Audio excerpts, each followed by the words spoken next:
Welcome to the wonderful world of creditworthiness. Creditworthiness basically means being worthy of credit. We're going to break down the 5 factors of creditworthiness today, and basically it's super important to understand that if you ever plan on borrowing money, you basically just want to know what you're being judged on, so to speak. Absolutely. And if you haven't already, be sure to check out our other video where we talked about what credit is in terms of personal finance. So we used a really good example of me borrowing Ruth's car, and I did return it. Did she?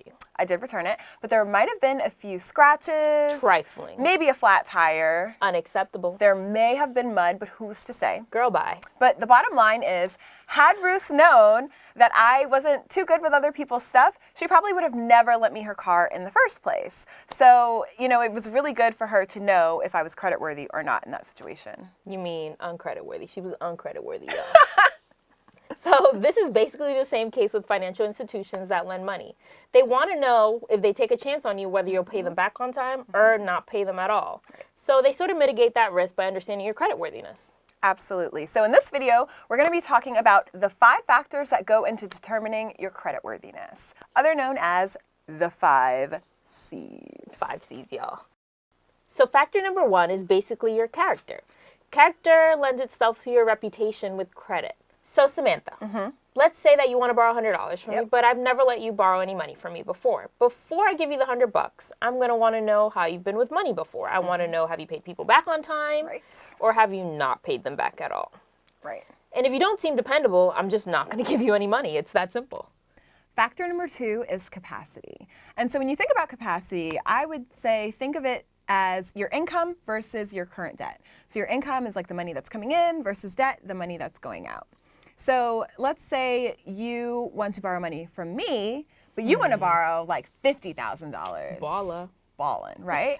So if I'm going to lend you $50,000, I need to know, do you have a job?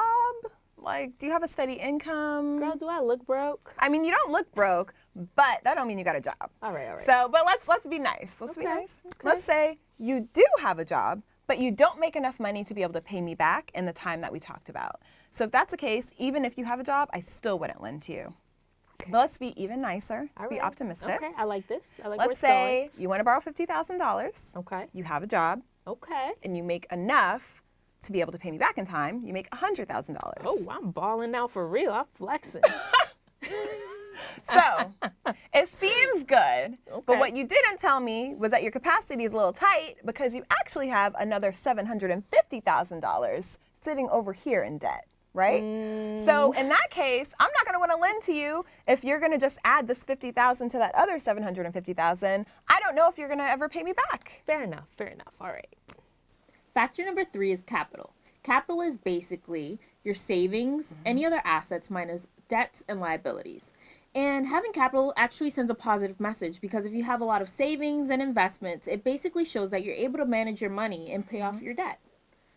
Factor 4 is conditions. And conditions is one of the factors that you have the least control over. So basically, a condition is any outside circumstance that makes it either easier or harder for you to be able to borrow money. So a good example is the economy.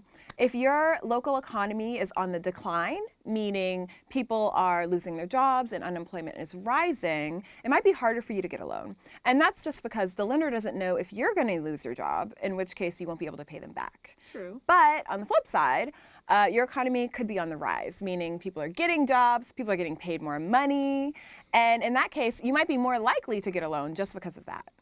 Lastly, factor number 5 is collateral. And collateral is basically any property that a lender can use if you can't use cash.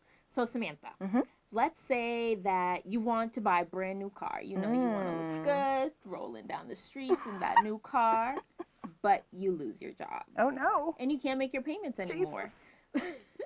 But when you originally signed up for the loan, you agreed that if you couldn't make your payments, they could repossess the car, or basically you wouldn't be able to own it anymore because they took it. I agreed to let the repo man come get my car. Girl, you better not karate chop that guy. We do not suggest you karate chop the repo man, people. Let's be clear. But basically these 5 factors help a lender understand whether or not you're creditworthy or whether they should even lend to you. And it probably seems like these 5 factors are super complex and it's a lot of information. So how do the lenders get this information? Well, fortunately for them, there are really easy ways for them to determine your creditworthiness. And one of these ways is your credit score. And if you don't know what a credit score is, don't worry. We're going to have a video for you guys, so stay tuned. Subscribe to generationwealthy.org and to our YouTube channel, and leave any comments or questions. We love your feedback. Absolutely. See you guys. Bye. Oh, I'm sorry. Before Let's do that again. Cut.